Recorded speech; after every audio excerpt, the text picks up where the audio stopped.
Guys, Saturday, may gagawin tayo. Video card. Ah, actually, na-check ko na to nung nakaraang linggo pa. Dumating sa linggo.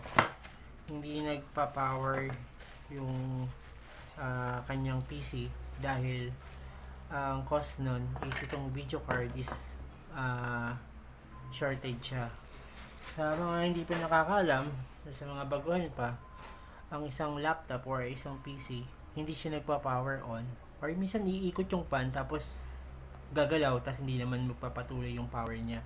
Ang cause nun, minsan is may shortage dun sa part ng computer or ng laptop. Ang madaling salita, ang tawag nila doon yung mga components o yung mga hardware na nandun. May shortage yun kung bakit hindi siya nagpa-power on. Gagalaw lang yung fan tapos hindi naman magko-continuous yung on niya. Yun yung isang reason kung bakit hindi nagpa-power on, dahil shorted po yung alin sa component niya. Sa pagkakataong ito, ang shorted po yung tawag po natin. So, na-check ko na po ito na nakaraang linggo pa. Ayoko naman mag-fake ng video.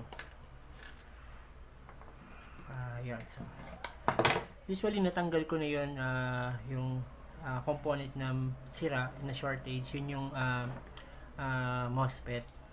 Usually naman MOSFET lagi yung nagkakaroon ng problem pag may mga shortage. Minsan naman yung capacitor. Yan. So, natanggal ko naman na siya. Ito yung using yung hot air. Ito. Ganun din sa pagbalik, gagamitin din natin tong hot air nito. Nakaraan, bakit hindi ko siya nagawa? Dahil wala akong pangpalit dito sa maliit na MOSFET o SMD MOSFET na yan.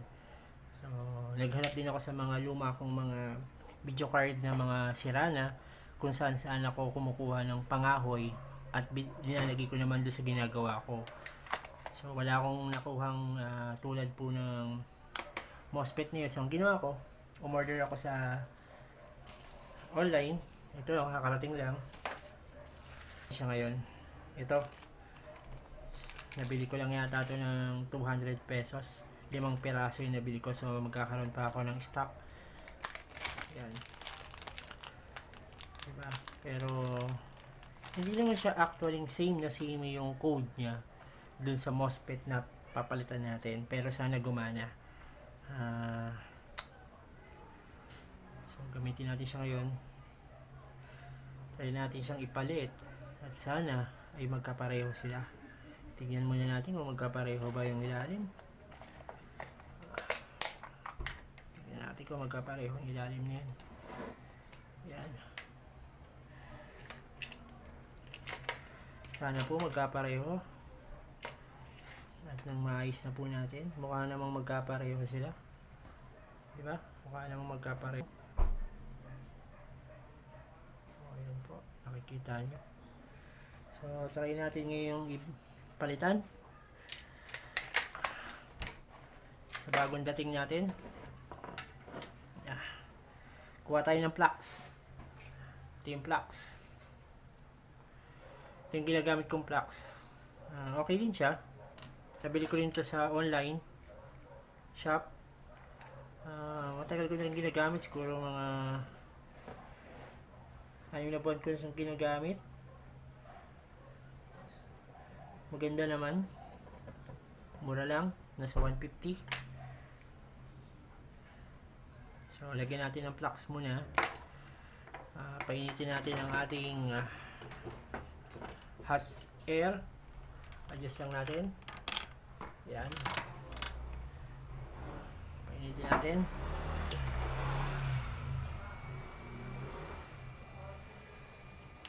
Gamit tayo ng tweezer. Hindi pala yung tweezer, sorry guys. Dahil ito ang aking nilagyan ng mga maliliit na mga tools tulad ng tweezer. Dahil sobrang liit, minsan kisa sana ko na nalalapag, hindi ko na makita. So, set natin siya sa kahit 1 lang yung air.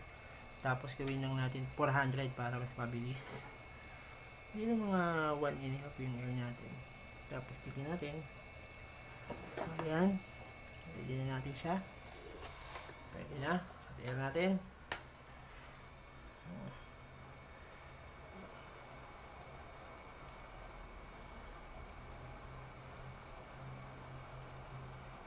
Tama ba? O may baliktad pa. Lalong masira.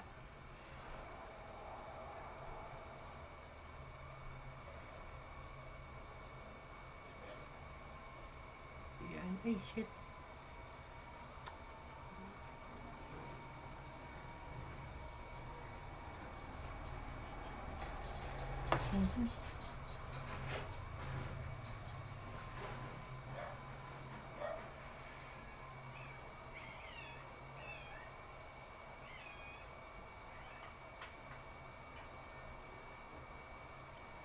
Lang natin konti.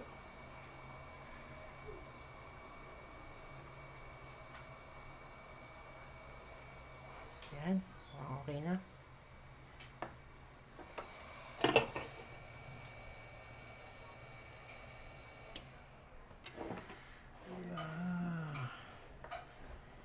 Tignan lang natin kung naipasok ba natin ng maayos. Natapat ba? Okay. Parang sinukat.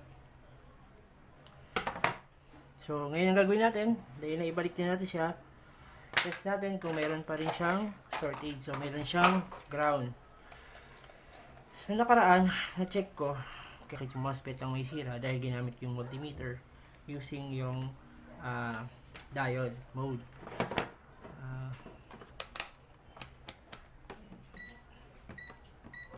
Yan, diode mode.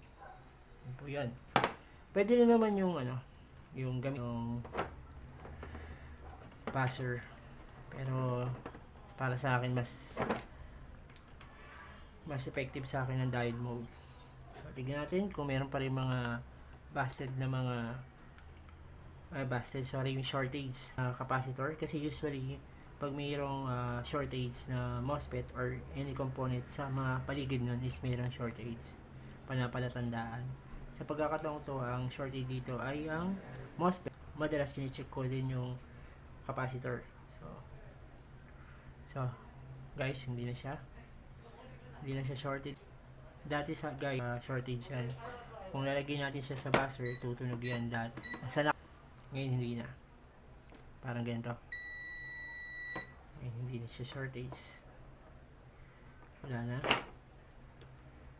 siya. Wala na shortage. Wala na.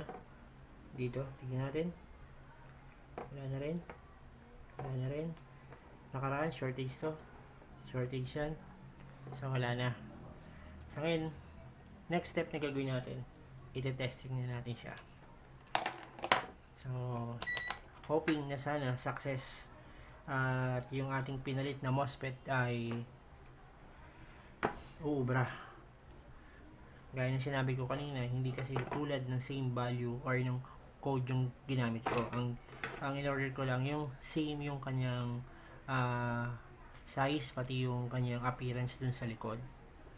Yun yung importante doon. Siyempre, mas importante sana kung same yung code na nabili natin. Kasi wala naman ako makita sa online shop. So, try ko munang i-assemble ulit to. Kapit natin yung pan. Try natin. Yan guys. Try natin i-on. Dinigin na natin yung mga dapat ilagay. Try natin i-on. Yun. Nag-power na siya.